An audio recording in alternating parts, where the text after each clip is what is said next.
Okay, we are back with another episode of Millennial Lessons, and I am Lemusita, I'm Channy Corzine. and this is a show about how the young guy teaches the old guy how things work in the world today, because there's a lot of things in this world that I just don't understand. Yeah.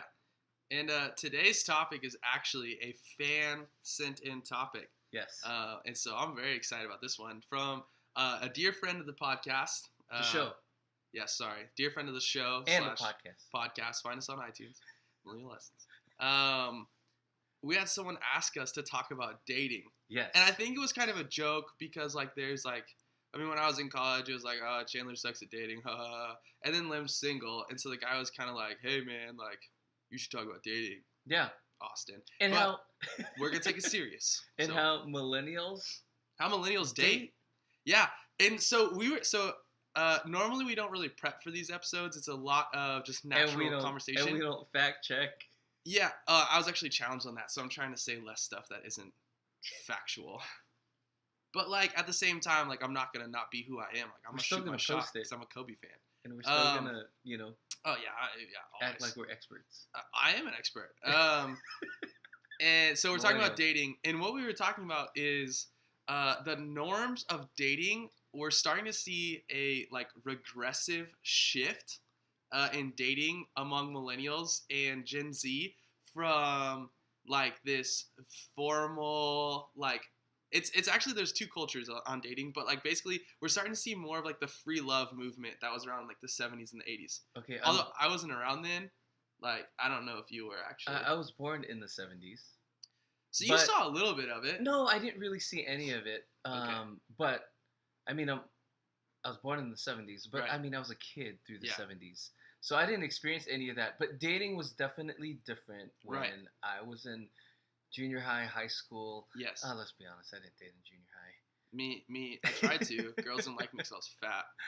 And so I didn't date till high school, but it was different. There was no social media. Mm-hmm. There was no Right.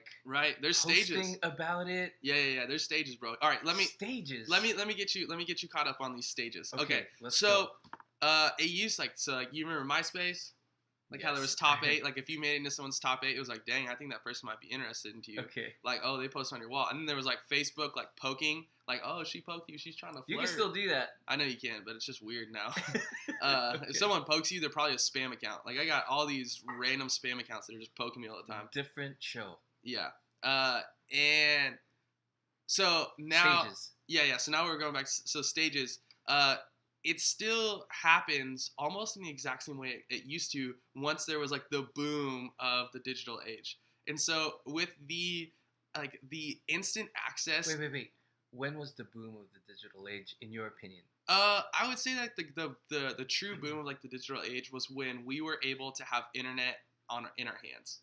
So when it became I would say the iPhone. In our hands. Right. Yeah. So I would say iPhone. Okay. Everyone being able to access internet 24/7, talk to anyone they want at any point. That's the last 10 years.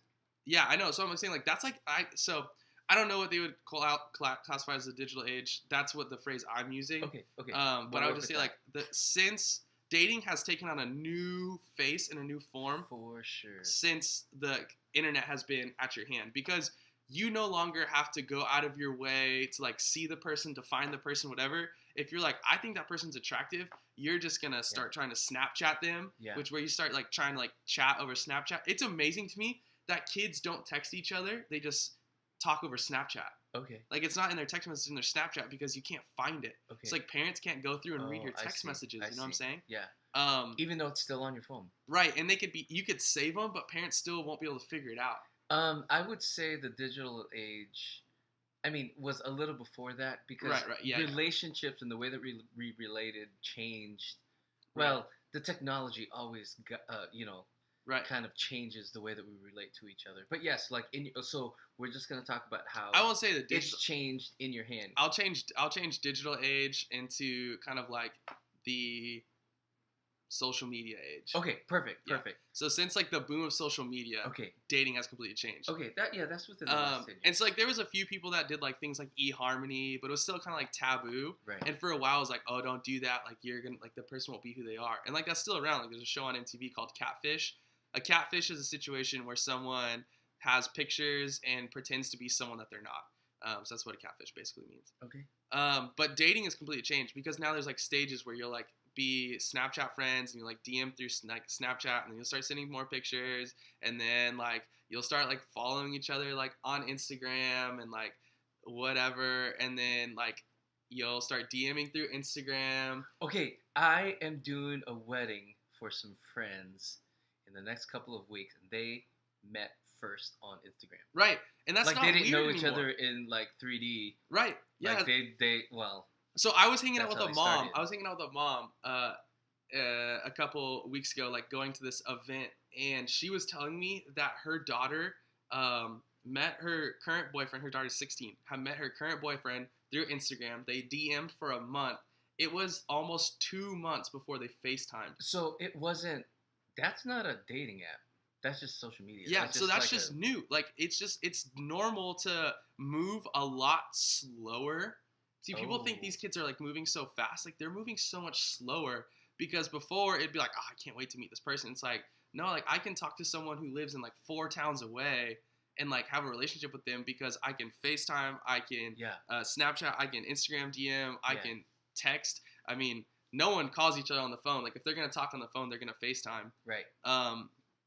But anyways, so there's that kind of aspect of it to where it moves slower like that. And then also there's this, there's just more freedom. Like it's moving back towards like a free love mentality, like with dating to where, like for example, hip hop culture is all about side chicks, and like being in multiple, like relationships at the same time. And then like cheating is a norm. Like it's the hookup culture. Right, exactly. Like it's all about hooking up. Like I mean I know multiple friends whose physical intimacy far surpassed their relational title by like normal standards. Okay, so sense. You're saying like before, like within the context of a relationship, you would be physical, right? But now, kids or people are being physical even before they have a title or some relational context. 100%. That's almost like a precursor to dating someone now. Okay. It's like the test drive attitude. Okay. Like it's pretty wild, man. Like so dating is just completely test drive this different. And this isn't a blanket term for all millennials. There are still large groups of people that decide to like meet someone face to face and interact like that. Sure. And like I have a buddy who met a girl in a coffee. Oh, dude, we have to have this guy on the show and tell his dating story. But so Cody, Stacy, who was on the podcast, one of his best friends, Eli, long story short, met a girl in a coffee shop, didn't get her number, and found that girl through Google essentially, and got in contact with her on Facebook, and then sent her a message. And that's not stalking. That's not like creepy. I mean, it is.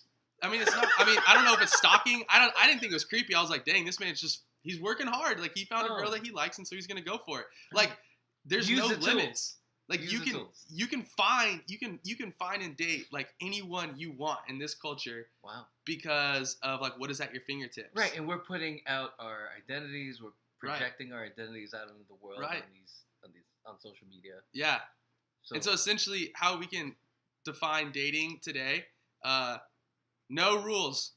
No rules. It's just straight up it's primal, man. Okay, so just go for it. When do you get to the relationship part? Let's end with that. Like how, like what gets you to that part? I mean, there's a couple. There's 2 main ways that make a relationship public.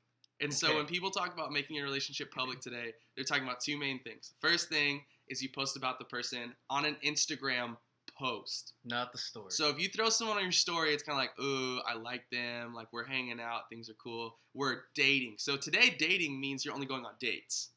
Like it doesn't mean that like you're in a relationship with that person. Dates with not just one person. You could be exclusively dating someone, and that means you're only going on dates with that person. Okay. So the word exclusive means it's just you and that person. If there isn't an exclusive tied to it, shoot, it could be anyone. Okay.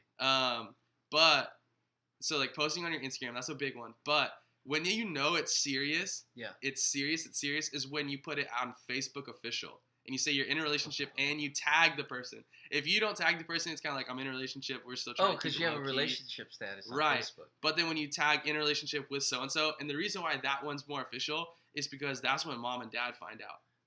You know, because I mean, the only reason why you go Facebook official is so like the old people in your life can find out. Know. You know, okay, cool. I mean, for example, no one interacts with me of my age really on Facebook. That's not true. There's a few, but like majority of the people that interact with me on Facebook are auntie, granny, and mom and dad. Oh, there you go.